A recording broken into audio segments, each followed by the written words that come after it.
Hi friends, అందరికీ నమస్తే. ఈరోజు మనం చాలా మంది కూడా అసలు పెట్టుడు మందు అనేది ఉంటుందా, పెట్టుడు మందు పెడితే ఎలా ఉంటుంది, అసలు దాన్ని ఎలాంటి తేడాలతో తయారు చేస్తారు, వాళ్ళకు పెట్టుడు మందు ఉందా లేదా అని ఎలా తెలుసుకోవాలి, ఒకవేళ తెలుసుకొని నిర్ధారణ జరిగితే దాన్ని ఎలా మనము విరుగుడు చేయాలి. సో ఇలాంటి వాటి గురించి చాలా మంది నన్ను చాలా రకాలైనటువంటి కామెంట్స్ లో అడుగుతున్నారండి. ఈ రోజు ఈ వీడియోలో అసలు పెట్టుడు మందు అనేది ఉంటుందా, ఒకవేళ ఉంటే దాన్ని ఎలా పెడతారు, ఒకవేళ అది పెట్టిన తర్వాత మనిషి ఏ విధమైనటువంటి బిహేవియర్ వస్తుంది, సో ఆ బిహేవియర్ని మనం గుర్తించడం ఎలా, ఎలాంటి టెస్టుల ద్వారా దీన్ని గుర్తించాలి, ఒకవేళ గుర్తించి అది నిజంగానే పెట్టుడు మందు లక్షణం అని తెలిస్తే దాన్ని మనం తీసివేయడం ఎలా, ఇలా చాలా రకాలైనటువంటి క్వశ్చన్స్ గురించి ఆన్సర్స్ అండి ఇప్పుడు నేను ఈ వీడియోలో క్లియర్గా ఎక్స్ప్లెయిన్ చేస్తానండి. సో అందరూ జాగ్రత్తగా వినండి. చాలా మందికి డౌట్స్ ఉన్నాయి. ఇలాంటి డౌట్స్తో బాధపడే వాళ్ళు, భయపడే వాళ్ళు ఈ వీడియోని కంటిన్యూగా చూడండి. మీకు నిజమేనా కాదా అని అనిపిస్తే కనుక లైక్ చేయండి అండ్ షేర్ చేయండి అండ్ సబ్స్క్రైబ్ చేయడం మాత్రం మర్చిపోవద్దు. ఒకవేళ మీకు ఈ వీడియో యూస్ఫుల్గా అనిపిస్తే వేరే వాళ్ళకు కూడా షేర్ చేయండి అండ్ లైక్ చేయడం మాత్రం మర్చిపోవద్దు. దానివల్ల నాకు మరింత మోటివేషన్ లభిస్తుంది. సో ఫస్ట్ ఆఫ్ ఆల్ వచ్చేసి పెట్టుడు మందు ఉందా, రైట్, ఉందా అని అంటే కొన్ని సంవత్సరాల క్రితం దీనికి సంబంధించినటువంటి కొన్ని పుస్తకాలను నేను చదివాను. ఆ చదివిన పుస్తకాల ప్రకారము మనిషిని మన వైపుకు తిప్పుకునే విధంగా కొన్ని రకాలైనటువంటి రసాయనాలు ఉన్నాయని నేను చదవడం అనేది కూడా తెలుసుకున్నాను. అయితే మా ఫాదర్ వాళ్ళను, మా తాత నాన్నమ్మను కూడా అడిగాను అసలు ఉన్నాయా ఇవన్నీ. ఈ కాలంలో అయితే నేను ప్రాక్టికల్గా ఎక్కడా చూడలేదు, చూసినటువంటి దాఖలాలు కూడా లేవు. ఉన్నాయా అని అడిగితే వాళ్ళు ఖచ్చితంగా ఉన్నాయి. అయితే అవి ఎలా పనిచేస్తాయి, వాటిని ఎలా పెడతారు, అవి ఏంటి అని కూడా చాలా మంది అడిగారు. సో కొన్ని రకాలైనటువంటి మనిషి యొక్క మలం ద్వారా కానీ, మూత్రం ద్వారా కానివ్వండి, లాలాజలం ద్వారా కానివ్వండి, స్వేదం ద్వారా కానివ్వండి, లేదా ఆహారం ద్వారా కానివ్వండి, వీటిని పెట్టే అవకాశం ఉంటుందని నేను తెలుసుకోవడం అనేది జరిగింది. అయితే ఆ పెట్టిన వాటిని ఎలా గుర్తించాలి, మనిషి ఎలా దాని యొక్క బిహేవియర్ అనేది చేంజ్ అవుతుంది అంటే ఇందులో రెండు రకాలుగా పెడతారని మాత్రం నేను తెలుసుకోవడం జరిగింది. అందులో ఒకటి వచ్చేసి నోటి ద్వారా, అంటే మనం తినే అన్నం ద్వారా కానివ్వండి, లేదా చికెను, మటను, మందు ఏదో ఒక విధంగా కడుపులోకి పంపించడం ద్వారా మొదటిది. అయితే ఈ పంపించింది ఏమవుతుంది అంటే దీన్ని సైంటిఫికల్ గా ఏమవుతుంది, అదేవిధంగా లాజికల్ గా కూడా ఏమవుతుందో మనం తెలుసుకుందాం. అయితే ఎప్పుడైతే ఈ ఆహారం ద్వారా ఇలాంటి భస్వాలను, చూర్ణాలను కలిపిన వాటిని తినిపించడం వల్ల ఏమవుతుంది అని అంటే అది కడుపులోకి వెళ్ళి కడుపులో ఎక్కడో ఉంటుంది అని చాలా మంది నేను చూశాను. సార్ మేము మందు ఉన్నదని వెళ్ళినాం, అక్కడ వాళ్ళు పసర తాగిచ్చిళ్ళు, అది కక్కేసినాం, అప్పుడు పోయింది మందు అన్నారు, కానీ నా పరిస్థితి మళ్ళీ అలాగే ఉంది. మరి కక్కింది పోయిన తర్వాత పరిస్థితి మళ్ళీ ఎందుకు అలాగే ఉంటుంది కదా. సో ఆలోచించండి. అయితే ఎప్పుడైతే మీకు మందు అనేది ఎలా ఉంటుంది అని అంటే అది ఏదో మ్యాజిక్ కాదండి, మంత్రం కాదండి. ఈ మందు అనేది కడుపుకు పెట్టడం వల్ల ఏమవుతుంది అంటే ఇది మనుషులను బలహీనపరిచి చనిపోయే విధంగా చేసేటటువంటి ఒక విష ప్రయోగం అన్నట్టు. ఇది చూడండి, పాము కాటేస్తే విషం మోతాదు అనేది ఎక్కువగా ఉన్నప్పుడు మనిషి త్వరగా చనిపోతాడు. అదే ఏదైనా ఎక్స్పైర్ అయిన వాటిని కొద్దిగా ఇచ్చామనుకోండి, అది కొద్దిగా జీవకణాలను చంపేస్తూ అది బాడీ మొత్తాన్ని బలహీనపరిచి మనిషి చనిపోయే విధంగా చేస్తారు. అదే విధంగా ఈ పెట్టుడు మందు కడుపు ద్వారా పెట్టింది కూడా అలాగే ఉంటుంది. సో ఇది ఏం చేస్తుంది, ఇది కడుపులోకి వెళ్ళిన తర్వాత దీని లక్షణం ఎలా ఉంటుంది అని అంటే ఇది కడుపులోకి వెళ్ళిన తర్వాత ఇది ప్రేగుల చుట్టూ, జీర్ణాశయం చుట్టూ ఒక పొరలాగా పేర్కొంటుంది. ఇప్పుడు చూడండి, మనము ప్యాంటాప్రోజల్ అని, ఎస్మోప్రోజల్ అని ఇలాంటి చాలా రకాల మందులు వాడతాం. అవి ఏం చేస్తాయి, ఎసిడిటీని తగ్గించడానికి ఒక పొరలాగా ఏర్పడి ఎసిడిటీ రిలీజ్ కాకుండా చేస్తుంది. అదే విధంగా ఈ మందులు కూడా ఏం చేస్తాయంటే తిన్న తర్వాత అది జీర్ణాశయంలోకి వెళ్ళిన తర్వాత అది జీర్ణావయవాలకు, ప్రేగులకు చుట్టూ ఒక పొరలాగా ఏర్పడుతుంది. ఇలా పొరలాగా ఏర్పడడం వల్ల ఏమవుతుందంటే యాసిడ్స్ టైంకి రిలీజ్ కావు. సో యాసిడ్స్ రిలీజ్ కాకపోతే ఏమవుతుంది, అన్నం ఎక్కువగా తినలేము. అన్నం తినకపోతే ఏమవుతుంది, త్వరగా డైజెషన్ రాదు. డైజెషన్ కాకపోతే మోషన్ ఫ్రీ ఉండదు. దీనివల్ల ఆకలి కాక మనిషి ఏమవుతాడు, సన్నగిల్లిపోవడము, బలహీన పడిపోవడం అవుతుంది. సరైనటువంటి విటమిన్స్, మినరల్స్ అన్ని అందక ఈజీగా డైజెస్ట్ అయ్యి దేనికి కావాల్సిన విటమిన్స్ దానికి వెళ్ళక కళ్ళు బలహీన పడిపోతుంది. లక్షణాలు చెప్తాను, అంటే ఎలా ఉంటారు అప్పుడు ఆ తగిన వ్యక్తి ఏ విధంగా తయారవుతాడు అంటే పైనుంచి కింది దాకా వద్దాం, ఓకేనా. ఫస్ట్ హెయిర్ ఫాల్, రెండవది కళ్ళు నల్లగా అయిపోవడం, కళ్ళ కింద నలుపు అవ్వడము, కళ్ళు ఎరిపెక్కిపోతూ ఉంటాయి. అదే విధంగా చెంపలు కూడా సన్నగిల్లిపోతూ ఉంటాయి, ఓకేనా. అదే విధంగా ఇక కిందికి వచ్చే బాడీ కూడా కలర్ రంగు మారిపోతుంటారు. అదే ఏంద్ర అయితే తెల్లగా ఉన్నాడు ఇట్లా నల్లగా అయిపోయినా అంటారు. ఇంకొకరికి గోర్ల మీద తెల్లటి మచ్చలు రావడం విటమిన్స్ లోపం వల్లనే, ఓకేనా. ఇకపోతే కడుపులో మంట, అసిడిటీ, ఉబ్బరము, కడుపులో ఏదో తిరుగుతున్నట్టుగా ఉండడము, ఏది తిన్నా వామిటింగ్ రావడము, లేదంటే ఒకవేళ తిన్నా కూడా మోషన్ వెళ్ళిపోవడము, ఇలా చాలా రకాలుగా మనిషిని ఇబ్బంది పెడుతుంటుంది ఆ తిన్న పదార్థం అనేది. దీనివల్ల మనిషి బలహీన పడిపోయి సరైనటువంటి శక్తి శరీరానికి అందక కుచించుకుపోయి చివరికి చనిపోయేటువంటి అవకాశం అనేది ఉంటుంది. ఓకేనా? అయితే ఇంకొక రకం ఉంటుంది. ఇది తలకు పెడతారని నేను తెలుసుకున్నాను. నేను ప్రత్యక్షంగా దేన్ని చూడలేదు. ఓకేనా? బట్ నేను తెలుసుకున్న దాని ప్రకారము అంత అవగాహన తీసుకొని కొన్ని పుస్తకాల ద్వారా చదివి నాకు వచ్చినటువంటి అనుభవం ప్రకారం నేను కూడా కొన్ని ట్రీట్ చేశాను, కొంతమందిని ట్రీట్ చేశాను. సో దాని ప్రకారమే నేను చెప్తున్నాను. నేను ఏది కానీ మాయ ఉంది, మంత్రం ఉంది, వాళ్ళు మంత్రం చేసి ఇలాంటివి అయితే నేను అస్సలు ఎంకరేజ్ చేయనండి. బట్ దీన్ని సైంటిఫికల్ గానే మనము రుజువు చేసే ప్రయత్నం నేను చేస్తున్నాను. ఎందుకంటే నా దగ్గర వచ్చినటువంటి పేషెంట్స్ కి అది ఉందా లేదా అని తెలుసుకొని దానికి నాకు తెలిసినటువంటి ట్రీట్మెంట్ అనేది ఇచ్చి వాళ్ళకి ఇప్పుడు క్యూర్ చేయడం అని జరిగింది. అయితే అది వాళ్ళ అపోహన లేదా నిజమేనా, రెండు కూడా నాకు పూర్తిగా ఇప్పటికి కూడా అర్థం కాదు. ఓకేనా? బట్ నేను ఇచ్చిన మెడిసిన్ మాత్రం పర్ఫెక్ట్ గా పనిచేస్తుంది. ఓకేనా? అయితే దీని లక్షణాల గురించి నేను ఇంకా తెలుసుకునే మీకు ఇంకా చాలా చెప్పాలి. ఓకేనా? అయితే ఇకపోతే ఈ విధంగా మనిషికి లోపలికి వెళ్ళడం ద్వారా, కడుపులో ఉండడం ద్వారా అది పేరుకుపోవడం వల్ల ఈ విధమైనటువంటి ఇబ్బందులు రావడం అనేది జరుగుతుంటుంది. ఓకేనా? దీనివల్లనే మనిషి అనేది బలహీన పడిపోయి కుచించుకపోయి వెయిట్ లాస్ అవ్వడము, క్రమక్రమంగా మంచాన పడిపోయి చనిపోవడం అనేది జరుగుతుంటుంది. ఓకేనా? ఇది ఒక పాయింట్. ఇక తలకు పెడతారు. ఈ తలకు పెట్టేది భస్మ రూపంలో ఉంటుందండి. ఓకేనా? ఈ భస్మం అనేది ఒక రకమైనటువంటి పాయిజన్. ఓకేనా? ఇది ఒక రకమైనటువంటి స్లో పాయిజన్. దీనిని తలపైన చల్లడం వల్ల మెదడు ఏమవుతుందంటే మొద్దు బారిపోతుంది. ఫస్ట్ అది ఉన్నటువంటి హెయిర్ హోల్స్ ఉంటాయి కదా, ఆ హోల్స్ నుంచి లోపల రక్తనాళాల ద్వారా బ్రెయిన్ దాకా చేరడానికి కొన్ని రోజులు పడుతుంది. కొన్ని రోజుల సమయం పట్టిన తర్వాత అది ఏం చేస్తుందంటే బ్రెయిన్ ఉన్నటువంటి కణజాలను సరిగా వర్క్ చేయనివ్వదు. వర్క్ చేయకపోవడం వల్ల ఏమవుతుందంటే మతి మార్పు రావడం జరుగుతుంది. అయితే వీడు ఏమంటారు, సార్ భార్య మందు పెట్టింది సార్, వాళ్ళ పెళ్ళని చెప్పినట్టే వింటాడు, వాళ్ళ అమ్మ మందు పెట్టింది సార్, వాళ్ళ అమ్మ చెప్పినట్టే వింటాడు, బయట ఎవరో మందు పెట్టింది సార్, ఆమె చెప్పినట్టే వింటాడు. ఇక్కడ రెండు విషయాలు మీరు అర్థం చేసుకోవాలి. అది ఆమె మీద ఇష్టం ఉండిపోతున్నాడా, లేదా అమ్మ మీద ప్రేమతో పోతున్నాడా, భార్య పట్ల ఇష్టంతో పోతున్నాడా, అది విషయం గుర్తుపెట్టుకోండి. ఓకేనా? మీరు ఊకే అరుస్తుంటారు, భార్య ప్రేమగా చూసుకుంటా ఉంటది. అప్పుడు ఏం చేస్తారు, ఆబ్వియస్లీ ఎవరైనా భార్యతోటి ఇష్టంగా ఉండడానికి ఇష్టపడతా ఉంటారు. ఓకేనా? లేదా మీరు ఇంట్లో భార్య ఊకే అల్లరి పెడుతుంది, ఏదో ఒక గొడవ పెడతా ఉంటుంది, చీటికి మాటికి తిడుతూ ఉంటుంది, సరైనటువంటి సుఖం అందియది. అప్పుడు ఏం చేస్తాడు, బయట అమ్మాయి దగ్గరికి వెళ్ళినప్పుడు మంచిగా నవ్వుతూ ఉంటుంది, ప్రేమగా మాట్లాడుతుంది, అటు ఇటు తిరుగుతూ ఉంటారు, ఇద్దరి మధ్యలో ఎఫెక్షన్ అన్ని పెరుగుతూ ఉంటాయి, ఆమె మీద ఆకర్షణ పెరుగుతుంది. ఇక్కడ మందనేదే లేదు, మంద లేకుండా మైండ్ తోటే డైవర్ట్ అవుతున్నారు. ఎందుకు అంటే ఇక్కడ ఇష్టానికి అక్కడ ఇష్టానికి ఎక్కువగా ఇంప్రెస్ అయిపోతూ ఉంటారు. సో ఆ విధంగా అయిన దానికి మాత్రం మనం ఏం చేయలేము. ఓకేనా? ఇక తలకు పెట్టిన మందు ఏం చేస్తుందంటే మనిషిని పిచ్చివాణ్ణి చేస్తుంది. అంటే బ్రెయిన్ ని సరిగ్గా వర్క్ చేయనివ్వదు. మతి మరుపుతో ముందుగా స్టార్ట్ అయ్యి పిచ్చివాడిలాగా తయారు చేసేసి ఆ బ్రెయిన్ మొత్తాన్ని కూడా దాని కంట్రోల్లోకి తెచ్చుకోవడం జరుగుతుంది. ఇది ఇప్పుడు పెట్టే వాళ్ళు ఉన్నారా లేరా అనేది నేను ఖచ్చితంగా చెప్పలేను. ఓకేనా? బట్ కొంతమంది ఉన్నారని నాకు గట్టిగా చెప్తున్న వాళ్ళు కూడా ఉన్నారు. ఓకేనా? అయితే ఇలా పెట్టిన దానికి వాళ్ళు ఎలాంటి ట్రీట్మెంట్ ఇస్తారనేది కూడా నేను నెక్స్ట్ చెప్తాను. ఓకేనా? ఇప్పుడు మనం రెండింటి గురించి తెలుసుకున్నాం. ఒకటి కడుపులో పెడితే ఎలాంటి ఇబ్బందులు వస్తాయి, రెండోది తలకు పెడితే. తలకు పెట్టిన దానికి ఖచ్చితంగా మెదడు ఎఫెక్ట్ పడుతుంది, హెడ్ ఎక్ రావడము, హెడ్ బరువుగా ఉండడము, క్రమక్రమంగా మతి మార్పు రావడము, లేదా కొద్దిగా పెరాలసిస్ లాంటి లక్షణాలు కానివ్వండి, లేదంటే ఎక్కువగా బెడ్కి అంకితం అయిపోవడము, ఏదో పని చేస్తూ వెళ్ళి మర్చిపోయి ఇంకేదో పని చేయడము, లేదా వెళ్తుంటే ఏ పని చేస్తున్నావో కూడా తెలియకుండా సైలెంట్ గా మళ్ళీ అదే పని కంటిన్యూగా రిపీటెడ్ గా చేస్తూ ఉండడం, ఇలా చేస్తుంటారు. చూడండి ఎగ్జాంపుల్ చెప్తా. బంగ్ గురించి చాలా మంది తెలుసు కదా, ఆంధ్ర వాళ్ళు ఎక్కువగా వాడుతూ ఉంటారు. సో ఈ మార్వాడీస్ ఎక్కువ ఉంటారు. అంటే హోలీ అప్పుడు ఎక్కువగా తీసుకొని అది తాగినప్పుడు ఏమవుతుందంటే వాళ్ళ మైండ్ అనేది వాళ్ళ ఆధీనంలో ఉంటుంది. చెప్పిన మాటే చెప్తారు, చేసిందే చేస్తా ఉంటారు. చూడండి అది ఒక డ్రగ్గే. ఓకేనా? ఇలాంటి డ్రగ్స్ తోటి ఇలాంటి వాటితోటే ఈ మందులు అనేవి తయారు చేసి మనుషుల మీద ప్రయోగించడం అనేది జరుగుతూ ఉంటుంది. దీనివల్ల మనిషి యొక్క స్థితిగతులు అనేవి క్రమక్రమంగా చేంజ్ అయిపోయి వాళ్ళు ఏం చేస్తున్నారో అర్థం కానటువంటి పరిస్థితికి వెళ్ళడం అనేది జరుగుతుంది. సో ఎస్పెషల్ గా వచ్చి మందు ఉన్నదా అంటే ఉన్నది అనే చెప్పొచ్చు. అయితే ఇప్పుడు ఉన్నదా అంటే అది ఒకప్పుడు చేస్తున్న వాళ్ళు కంటిన్యూషన్ లో ఉంటే కనుక ఉన్నట్టే.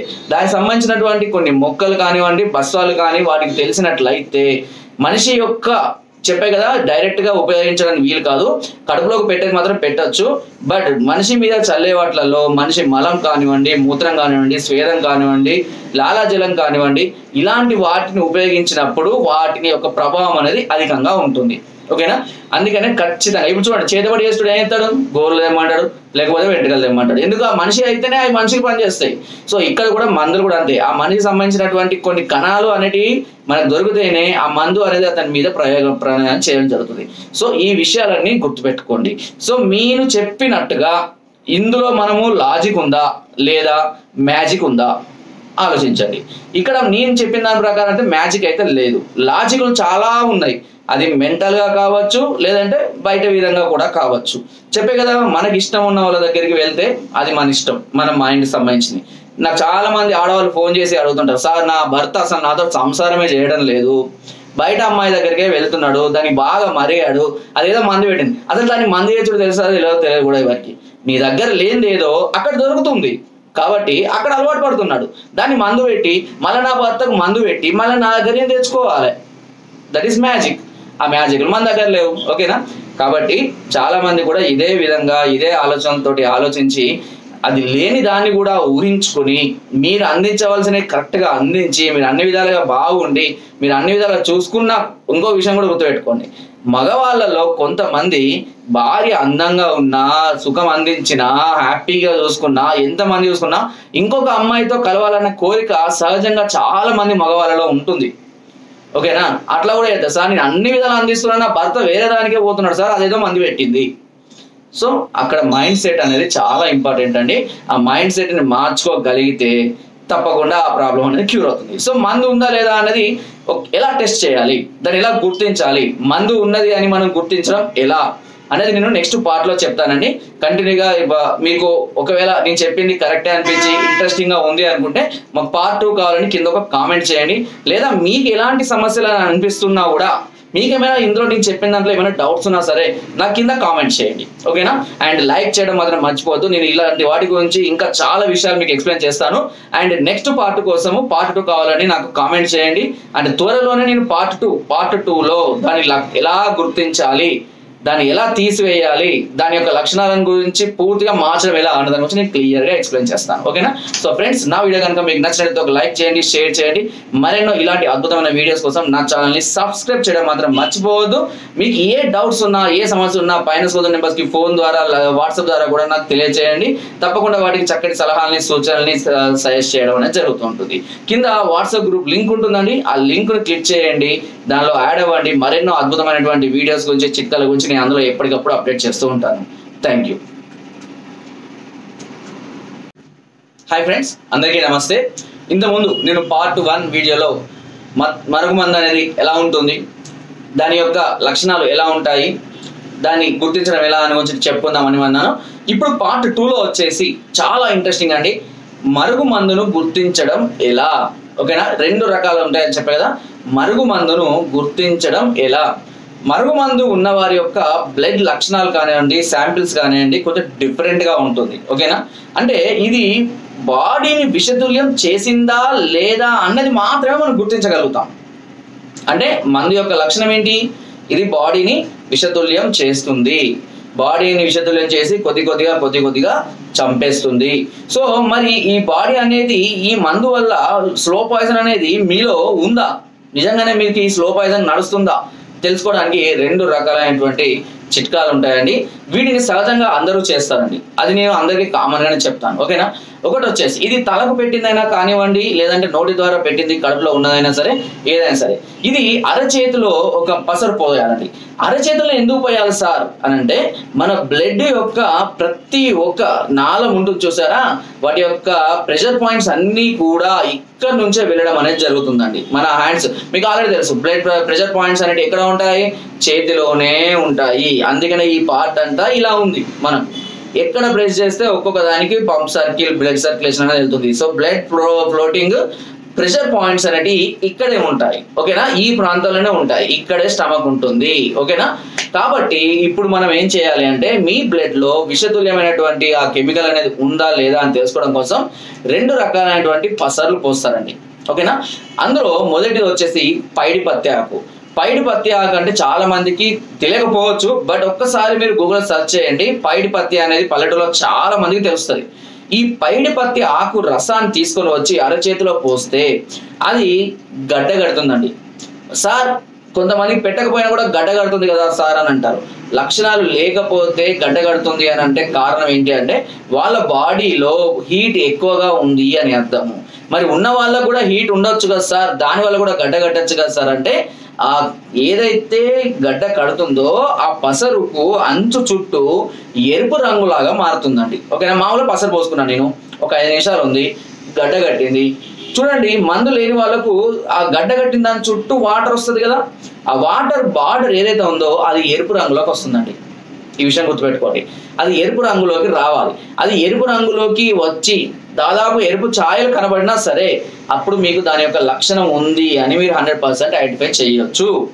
చాలా మందికి ఇది రాదు.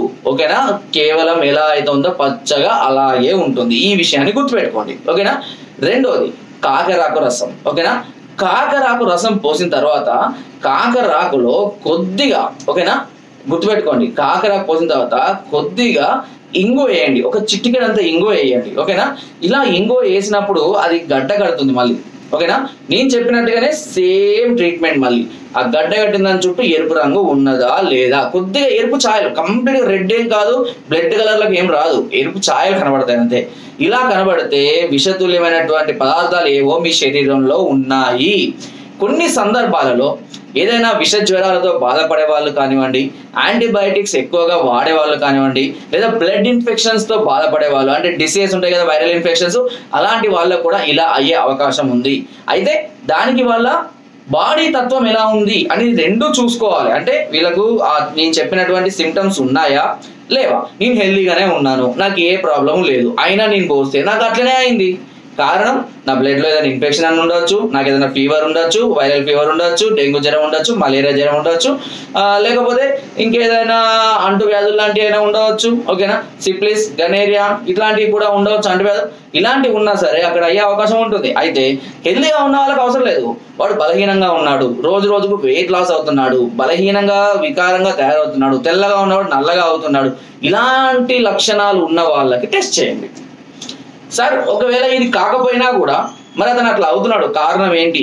సో అది వేరే కారణము, అంటే దీనివల్ల కాదు, అతను ఇంకేదో దానివల్ల సఫర్ అవుతున్నాడు అని అర్థం. ఓకేనా. ఇది ఇంకా కొంతమంది ఏం చేస్తారంటే తలకు పెట్టిన మందు పోవడం.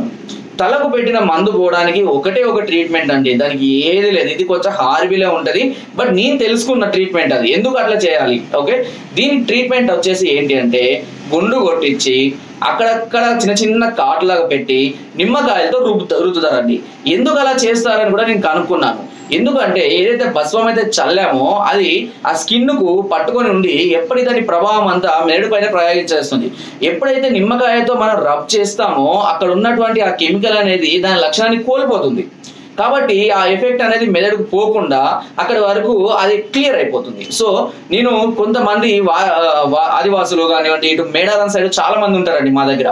వాళ్ళని నేను అడిగాను కూడా, ఎందుకు ఇలా చేస్తారు, దానివల్ల ఏం లాభము, అట్లా వేస్తే పుండ్లు అవుతాయి కదా, దెబ్బలు అవుతాయి కదా అని అంటే, సార్ ఇది పరిస్థితి ఎలా ఉంటుందంటే ఈ బస్వాలు చల్లినా ఏది చల్లినా అది మెదడుకు ఇక్కడ పట్టుకొని ఉంటుంది.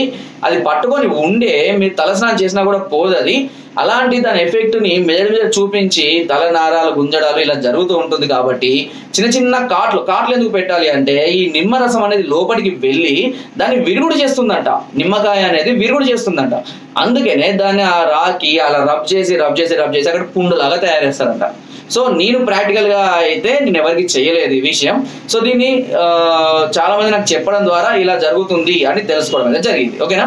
అయితే నేను మాత్రం దీన్ని ఎంకరేజ్ అయ్యింది, తలకు పెట్టింది ఉంటది అని కానీ లేదంటే ఇలా చేయాలని మాత్రం నేను ఎంకరేజ్ అయ్యింది. అది హారిబుల్. దాన్ని ఏదైనా ఉంటే సైంటిఫికల్ గానే క్లియర్ చేసే ప్రయత్నాలు చాలా వరకు చేస్తాను నేను. ఓకేనా. అయితే ఇలాంటి సమస్యలను ఈ విధంగా మనం 2 విధాలుగా గుర్తించాలి. ఇక గుర్తించిన తర్వాత మరి ఏం చేయాలి?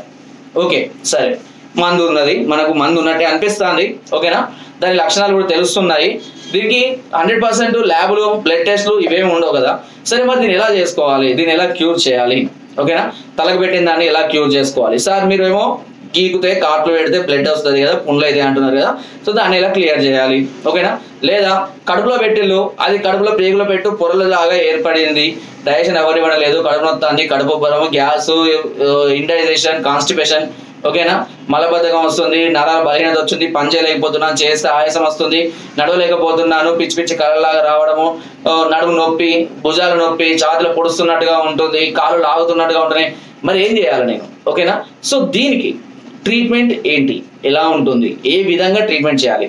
మరి బయట చాలా మంది కూడా పసరు పోసి కక్కిస్తే అది పోతుందా, ఒకవేళ పోతే మళ్ళీ వ్యక్తి అలాగే ఎందుకు ఉంటున్నాడు అంటే మళ్ళీ సేమ్ అవే ఎందుకు వస్తున్నాయి. కొంతమంది బలహీనంగా పడిపోతున్నారు, చెందామంటున్నారు. కొంతమంది ఏమంటున్నారు, వేరే దానికి మరిగిండు, అక్కడ నుంచి రావడం లేదు, నాకు అక్కడ నుంచి ఇక్కడికి రావాలి, నేను మందు పెడితే మళ్ళీ నాకే కావాలి, ఇట్లాంటి మ్యాజిక్ జరగాలి, ఓకేనా. లేదా మనిషి మొత్తం చనిపోయేటట్టుగా డీలా పడిపోయాడు, ఏం చేయాలి, ఓకేనా. ఇవన్నీ కూడా చాలా మందికి ఉన్నటువంటి డౌట్స్, ఓకేనా. నేను ఇంత క్లియర్గా ఎందుకు చెప్తున్నానంటే ఇది ఒక నమ్మకమా లేదంటే మూఢనమ్మకమా, ఇందులో రెండు నాకు అర్థం అవడం లేదు, ఓకేనా.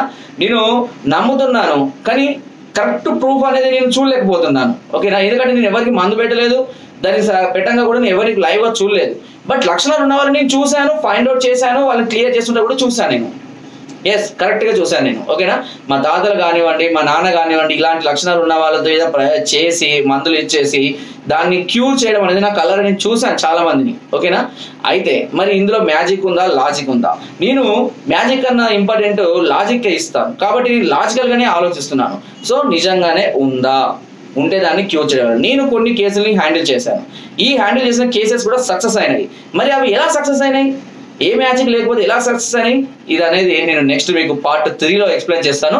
కంప్లీట్గా దాన్ని ఎలా తీసివేయాలి, ఎలా దీని గురించి మనకు పూర్తి అవగాహన వస్తుంది, మనం ఉన్నటువంటి ఈ తత్వం నుంచి మనం బయటపడడం ఎలా, నిజంగా మందు పెట్టారా, ఓకే, ఎలా క్యూర్ చేసుకోవాలి, మందు పెట్టాలని డౌట్గా ఉండి పెట్టిల్లో పెట్టలేదో కూడా తెలుస్తలేదా, అప్పుడు దాన్ని ఎలా క్యూర్ చేసుకోవాలి, ఈ రెండు క్యూర్ ఏ విధంగా చేసుకోవాలి, లాజికల్ గానా మ్యాజికల్ గానా ఎలా చేసుకోవాలనేది నేను పార్ట్ 3లో నేను మళ్ళీ ఆ మెడిసిన్ గురించి కానివ్వండి, దానికి సంబంధించిన ట్రీట్మెంట్ గురించి కానివ్వండి, నేను క్లియర్గా ఎక్స్ప్లెయిన్ చేస్తాను. అందులో చూడండి, అది ఫైనల్ పార్ట్ అండి.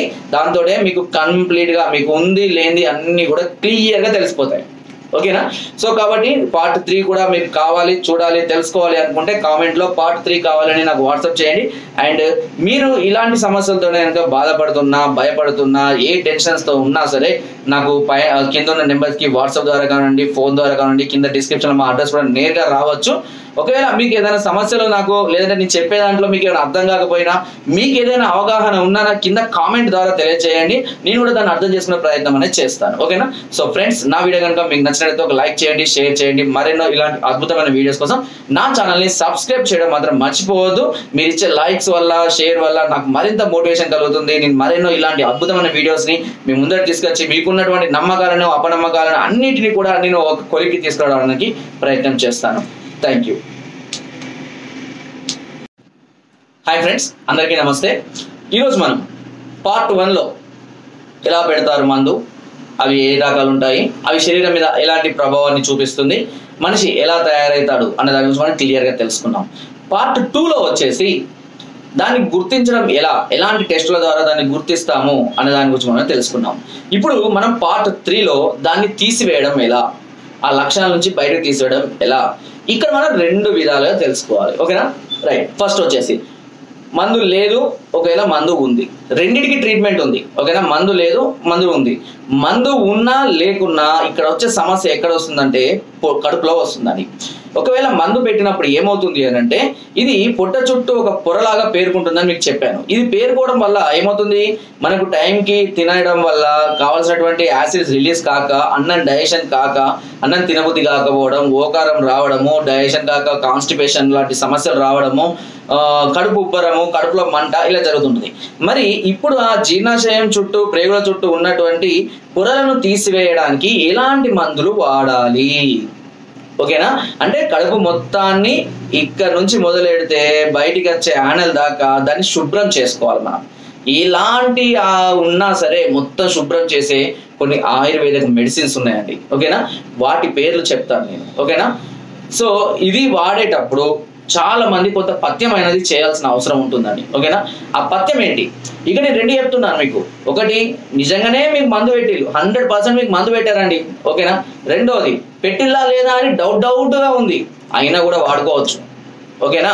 సారీ, అయినా కూడా ఎవరైనా సరే దీన్ని వాడుకోవచ్చు. అది మీకు మంచిగా చేస్తే తప్పించి, ఒకవేళ సార్ నాకు మందు లేదు అయినా నేను తీసుకుంటే నాకేమైనా సమస్యలు వస్తాయా? రావు. ఓకేనా? ఇది ఆయుర్వేదం అనేది శరీరానికి మంచి చేస్తుందే తప్పించి ఎట్టి పరిస్థితుల్లో అది చెడు చేయడం మాత్రం ఇంపాసిబుల్. దీనికి కొన్ని రకాల మాత్రలు ఉన్నాయి, కొన్ని రకాల చూర్ణాలు ఉన్నాయి. అందులో ఒకటి, ఓకే, ఫస్ట్ వచ్చేసి లవణ భాస్కర చూర్ణం, గుర్తుపెట్టుకోండి, లవణ భాస్కర చూర్ణం. రెండవది దాడి మస్తక చూర్ణం, కపర్తికా భస్వం, శంఖ భస్వం, ఓకేనా, త్రిఫల చూర్ణం, ఓకేనా, ఇలా కొన్ని రకాల చూర్ణాలు. ఓకేనా? తిప్పసత్తు చూర్ణం కూడా చాలా అద్భుతంగా పనిచేస్తుంది. ఇలా కొన్ని చూర్ణాలు ఉంటాయి. ఓకేనా? దీంతో పాటు ఓకే, చిత్రకాదిబటి, అల్సరెక్స్ మాత్రలు, ఓకేనా, ఈ డైజెషన్ సంబంధించినటువంటి కొన్ని రకాలైనటువంటి మాత్రలు ఉంటాయండి. ఓకేనా? వీటితో పాటుగా స్వర్ణ భస్వం, హీరా భస్వం, లోహ భస్వం, ఓకేనా, మండూర భస్వం, ప్రవల భస్వం, ఇవి కూడా స్టమక్ లో ఉన్నటువంటి ఇన్ఫెక్షన్స్ ని తీసివేయడానికి. ఇకపోతే కొన్ని రకాలైన భస్వాలు ఉంటాయి. ఓకేనా? ఈ భస్వాలు ఏం చేస్తాయంటే శరీరాన్ని తిరిగి, అంటే ఇప్పుడు నేను చెప్పినట్టుగానే ఏవైతే భస్వాలు స్వర్ణ భస్వము, హీరా భస్వము, లోహ భస్వం ఉన్నాయో ఇవి విషతుల్యాన్ని తీసివేసి మళ్ళీ శరీరానికి మంచి బలాన్ని ఇవ్వడానికి చక్కగా ఉపయోగపడతాయి. ఓకేనా? ఇక చిత్రకాది బట్టి గుటికలను దొరుకుతాయండి. ఇవి ఉదయం 2, మధ్యాహ్నం 2, రాత్రి 2 తీసుకోవాలి. ఇది స్టమక్ ని క్రమబద్ధపరిచి వ్యర్థాలను, విషతుల్యమైనటువంటి పదార్థాలను బయటికి పంపించడానికి చక్కగా ఉపయోగపడతాయి. ఇక మోషన్ ఫ్రీగా లేని వాళ్ళకి కాయం, ఓకేనా, కాయం మాత్రలు చాలా అద్భుతంగా పనిచేస్తాయి. లేదా సునాముఖి చూర్ణం అనేది లభిస్తుందండి. సునాముఖి చూర్ణం నేల తంగడి చెట్టు అంటారు దీన్ని. ఓకేనా? దీని చూర్ణాన్ని కూడా రాత్రి తీసుకున్నట్లయితే శరీరంలో ఉన్న వ్యర్థాలను బయటికి పంపించడానికి చాలా అద్భుతంగా పనిచేస్తూ ఉంటుంది. ఇలా కొన్ని రకాలైనటువంటి చూర్ణాలు, భస్వాలు వారి సమస్యకు తగ్గట్టుగా వాటిని యాడ్ చేసుకొని ప్రతిరోజు తీసుకుంటూ ఉండాలి. ఓకేనా? ఇలా తీసుకుంటూ ఉన్నట్లయితే శరీరంలో ప్రేగులలో పేరుకుపోయినటువంటి వ్యర్థాలు, విష పదార్థాలు అన్నిటి బయటికి పంపించడమే కాకుండా దాని వల్ల కోల్పోయినటువంటి శరీర పటుత్వాన్ని తిరిగి మళ్ళీ మనం నిలబెట్టుకోవచ్చు. ఇది ఆయుర్వేదంతో మాత్రమే సాధ్యమవుతుంది. ఓకేనా? చాలా మంది కూడా అసిడిటీ అనుకోనో, లేదంటే నిజంగానే మందు పెట్టినా కూడా కొంతమంది అసిడిటీ అనుకోనో, లేదంటే గ్యాస్ ట్రబుల్ అనుకోనో కూడా నెగ్లెక్ట్ చేసే వాళ్ళు ఉన్నారు. ఒకవేళ దాన్నే మందు పెట్టాలని అనుకునే వాళ్ళు కూడా ఉన్నారు. అందుకని రెండిటికి చెప్పాను, అది శరీరంలో ఉన్న వ్యర్థాలను తీసివేసే భస్వాలు ప్లస్ పొట్టలో ఉన్నటువంటి గ్యాస్ ఎసిడిటీని కూడా తీసివేసేటువంటి పదార్థాలు. ఈ రెండింటిని కూడా మనం ఈ కాంబినేషన్ లో వాడుకోవడం వల్ల శరీరంలో పొట్టలో అంతా కూడా వ్యర్థాన్ని బయటికి పంపించేసి మీకు మందు లక్షణం ఉన్నా బయటికి వెళ్ళిపోయి మంచి ఆకలి అవ్వడం, మంచి శరీరానికి మళ్ళీ తిరిగి బలం రావడం, మళ్ళీ కోల్పోయిన కలర్ రావడం, ఇవన్నీ తిరిగి జరగడం అనేది జరుగుతుంది. సార్ మరి తలకు పెట్టిన ఆయిల్ సంగతి ఏంటి సార్, తలకు పెట్టిన బస్వాల సంగతి ఏంటి సార్ అంటే, తలకు కనుక పెట్టి మీకు తల తిమ్మిర్లు, తలకు తిరిగినట్టు తల నొప్పి, మతిమరుపు, ఇలాంటి పిచ్చిగా మాట్లాడాలు, చేసిన పని చేయడం, మాట్లాడడం ఇలాంటి తత్వాలు మీకు ఉంటే దీనికి ఒక ఆయిల్ ఉంటుందండి. ఆయిల్ మేమే తయారు చేస్తాము, 18 రకాల మూలికలతో తయారు చేస్తాము. ఈ ఆయిల్ ని రోజు ఒకసారి వేడి చేసి అంటే గోరువెచ్చగా చేసి 5 నుంచి 10 నిమిషాలు శరీరానికి బాగా మర్దన చేసి ఒక 2 నుంచి 3 గంటల తర్వాత దాన్ని గోరువెచ్చని నీటితో కూకుడుకాయ, చిక్కకాయ లాంటి వాటితోటి తల స్నానం చేయిస్తుండాలి. ఇట్లా వారానికి 2 సార్లు చేస్తుండాలి. ఇలా చేస్తూ ఉంటే తలకు పెట్టిన మందు కానివ్వండి, ఏ విష పదార్థమైనా సరే కంప్లీట్ గా పోవడం అనేది జరుగుతుంది. మళ్ళీ తిరిగి మెదడుకు మంచి బలము, ప్రశాంతత రావడం అనేది జరుగుతుంది. ఓకేనా? సో ఈ విధంగా ట్రీట్మెంట్ తీసుకోవాలి. అయితే సార్ నేను కొన్ని ట్రీట్మెంట్స్ డైరెక్ట్ చెప్పగలను, కాకపోతే ఏమవుతుంది అని అంటే వీళ్ళకు లక్షణాలు ఉన్నాయా లేవా తెలియక చాలా మంది ఇష్టం ఉన్నట్టుగా దీన్ని వాడుకునే వల్ల సైడ్ ఎఫెక్ట్స్ ఏమైనా వచ్చే అవకాశాలు కూడా ఉంటాయి. ఎందుకంటే భస్వాలు ఉంటాయి చూడండి, అవి చాలా పవర్ఫుల్. వాటిని చక్కగా వాడుకుంటేనేమో ఆరోగ్యం, ఇష్టం ఉన్నట్టుగా తెలిసి తెలియకుండా వాడుకుంటేనేమో అనారోగ్యం. అయితే ఇవి వాడే సందర్భాలలో మనం కొన్ని చేయడం చాలా ఇంపార్టెంట్. అంటే పథ్యం, ఓకేనా. ముందుగా పులుపు పదార్థాలను ఎట్టి పరిస్థితుల్లో తీసుకోకూడదు. రెండవది నాన్ వెజ్ బంద్, డ్రింకింగ్ బంద్, కాఫీ టీలు పాలు తాగడాలు కూడా తాగకూడదు, పాలు కూడా తాగకూడదు. అండ్ ఆలుగడ్డ, వంకాయ, కాకరకాయ, దొండకాయ, గోంగూర, పచ్చళ్ళు, ఓకేనా. ఈ సిగరెట్లు, ఆల్కహాల్, నాన్ వెజ్ అన్ని ఇవన్నిటిని కూడా మాన్వేసి మరి ఏం తినాలి సార్? చింత పులుపు లేకుండా చల్లచారు తాగొచ్చు, పెరుగు, బీరకాయ, బెండకాయ, గోరుచిక్కుడుకాయ, అలసందకాయ, చిక్కుడుకాయ, ఓకేనా. ఆకుకూరలు అన్ని తినవచ్చు గోంగూర తప్పించి. ఇలా కొద్ది రోజులు, ఎలా అంటే ఒక 2 నుంచి 3 నెలల పాటు కనుక చేసినట్లయితే ఈ ఎఫెక్ట్ ఏదన్నా కానివ్వండి, మీకు ఎసిడిటీ కానివ్వండి, అల్సర్ కానివ్వండి, మందు కానివ్వండి, ఏదైనా సరే కంప్లీట్గా పోయి మనిషి మళ్ళీ నార్మల్గా అవుతాడండి. ఇది నేను ప్రయోగించినటువంటి మందులు అన్నట్టు. అంటే నా దగ్గరికి వచ్చి టెస్ట్ చేయించుకొని లక్షణాలు ఉన్న వాళ్ళకు, టెస్ట్ చేయించుకోకుండా ఫెయిల్ అయినా ఇందులో లేదు అని చెప్పిన వాళ్ళకు కూడా నేను ఇచ్చినటువంటి మందులు ఇవి. అయితే చాలా మంది కూడా, కొంతమంది 100లో ఒక 20% మెంబర్స్ ఏం చేస్తున్నారంటే 15 to 20 days లో తగ్గగానే దాన్ని మానేస్తున్నారు, లేదా 10 to 15 days రిజల్ట్ తొందరగా కనబడతలేదు, మాకు తొందర తగ్గడం లేదు అని చెప్పేసి కూడా మానేసిన వాళ్ళు ఉన్నారు. చూడండి, ఆయుర్వేదంలో ఏదైనా సరే దాని యొక్క ప్రభావం చూపడానికి కనీసం 30 నుంచి 45 రోజుల సమయం పడుతుంది. ఎందుకంటే ఇది నిదానంగా పనిచేస్తుంది, ఓకేనా. ఆ బాడీ తత్వం, మీ బాడీ తత్వం ఎలా ఉందో అర్థం అవడానికి మాకు ఒక నెల పడుతుంది. అంటే మేము ఇచ్చిన డోస్ అనేది అతని బాడీ మీద ఏ విధంగా ప్రభావం చూపిస్తుంది అని తెలుసుకోవడానికి నాకు అంత టైం పడుతుంది. దాన్ని బట్టి ఓకే దీని ప్రభావం తక్కువగా ఉంది, ఇంకా కొంచెం నేను డోస్ పెంచుతా, ఇంకా కొన్ని బస్సాలు ఎక్కువగా యాడ్ చేస్తా అనేది నాకు అర్థమవుతుంది. అంతేగాని ఇచ్చిన నెలలోనే టకటకటకటగా రిజల్ట్ అయిపోవాలి, టకటగా నేను క్యూర్ అయిపోవాలి, అన్ని ఫాస్ట్ కావాలి అని అంటే ఆయుర్వేదంలో కాదండి అలా, ఓకేనా. ఈ విషయాన్ని గుర్తించండి.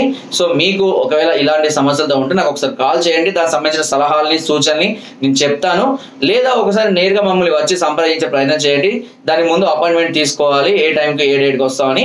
సో అంటే కొంతమంది పరిగణన రావాల్సి ఉంటుంది, కొంతమంది తిని వచ్చిన పర్లేదు, నేను ఉంటానో లేదో కూడా తెలుసుకొని రావడం అనేది చాలా ఇంపార్టెంట్, ఓకేనా. బట్ మీరు వచ్చే ముందు, ఒక రోజు ముందు నాకు కాల్ చేసి వచ్చినట్లయితే కనుక మీరు వచ్చినాక నేను పరీక్ష చేస్తాను, దానికి సంబంధించిన ట్రీట్మెంట్ కానివ్వండి, సలహాలు సూచనలు, అవసరమైతే మెడిసిన్స్ కూడా నేను అందించడం అనేది జరుగుతుంది. ఓకే, సో ఫ్రెండ్స్, నా వీడియో కనుక మీకు నచ్చినట్లయితే ఒక లైక్ చేయండి, షేర్ చేయండి అండ్ సబ్స్క్రైబ్ చేయడం మాత్రం మర్చిపోదు. ఇలాంటి మరెన్నో అద్భుతమైన వీడియోస్ ఇంకా ముందు చాలా వస్తూ ఉంటాయి. సో వాటన్నింటినీ కూడా రెగ్యులర్ గా వాచ్ చేస్తూ మీకు ఉన్నటువంటి నమ్మకాలను కానీ భయాలను కానీ క్రమక్రమంగా తొలగించుకుంటూ వెళ్ళండి, ఓకేనా. సో ఫ్రెండ్స్, కింద డిస్క్రిప్షన్ లో వాట్సాప్ గ్రూప్ లింక్ ఉంటుంది, లింక్ ని క్లిక్ చేయండి, ఆ గ్రూప్ లో జాయిన్ అవ్వండి. మరెన్నో అద్భుతమైన చిట్కాలు వచ్చి అందులో ఎప్పటికప్పుడు నేను పొందుపరుస్తూ ఉంటాను. Okay, thank you.